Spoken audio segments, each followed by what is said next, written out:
Assalamualaikum warahmatullahi wabarakatuh. Nama saya Sarpita Palahidu dari Prodi HPI kelas A. Di sini saya akan apa itu ragam bahasa? Ragam bahasa adalah variasi bahasa yang pemakaiannya berbeda-beda menurut topik yang dibicarakan, menurut hubungan pembicara, kawan bicara, dan orang yang dibicarakan, serta media pembicaraan.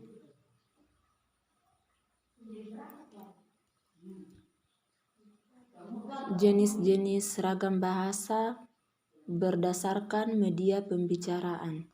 Ragam bahasa dibedakan atas dua. 1.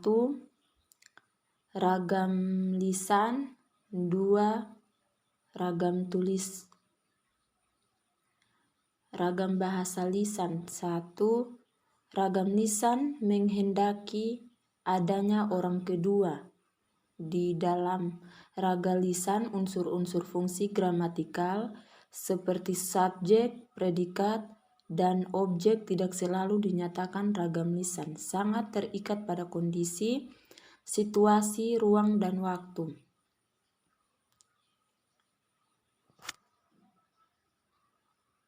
Ragam lisan dipengaruhi oleh tinggi rendahnya dan panjang pendeknya suara. Sedangkan ragam tulis dilengkapi dengan tanda baca, huruf besar, dan huruf miring.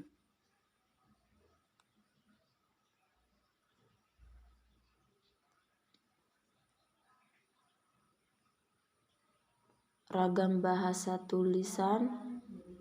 1. Ragam tulis tidak mengharuskan adanya teman bicara berada di depan.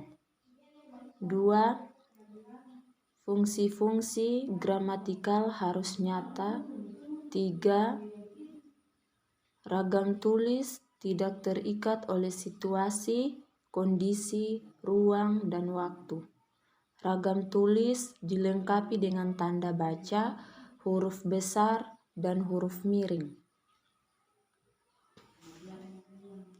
Selanjutnya, ragam baku.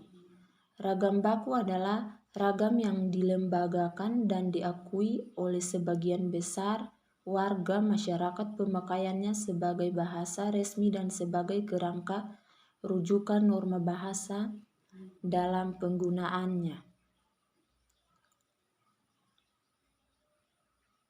Ragam bahasa menurut hubungan pembicara akrab atau tidaknya pembicara. Ragam sosial, yaitu ragam bahasa yang sebagian norma dan kaidahnya didasarkan atas kesepakatan bersama dalam lingkungan sosial yang lebih kecil dalam bermasyarakat. Ragam fungsional. Ragam fungsional adalah ragam bahasa yang dikaitkan dengan profesi, lembaga, lingkungan kerja, atau kegiatan tertentu lainnya. 1. Ragam keilmuan teknologi. 2. Ragam kedokteran. 3. Ragam keagamaan. Bahasa Indonesia ilmiah adalah ragam bahasa Indonesia yang berfungsi sebagai alat untuk menyampaikan informasi ilmiah.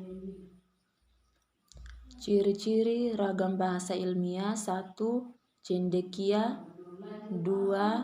Lugas dan jelas. 3. Ringkas dan padat. 4. Formal dan objektif.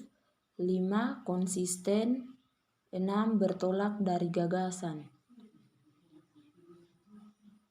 Cendekia, kemampuan mengungkapkan hasil berpikir logis secara tepat, penyusunan kalimat teliti.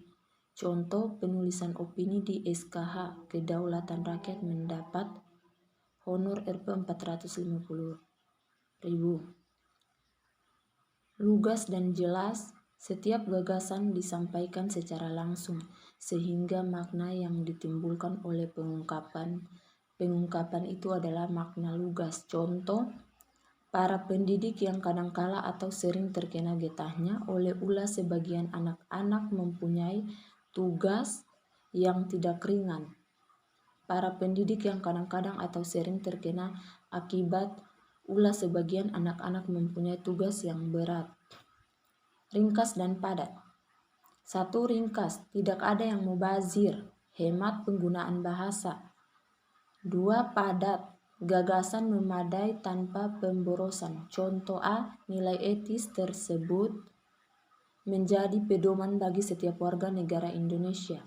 B. Nilai etis sebagaimana tersebut di atas menjadi pedoman dan dasar pegangan hidup dan kehidupan bagi setiap warga negara Indonesia.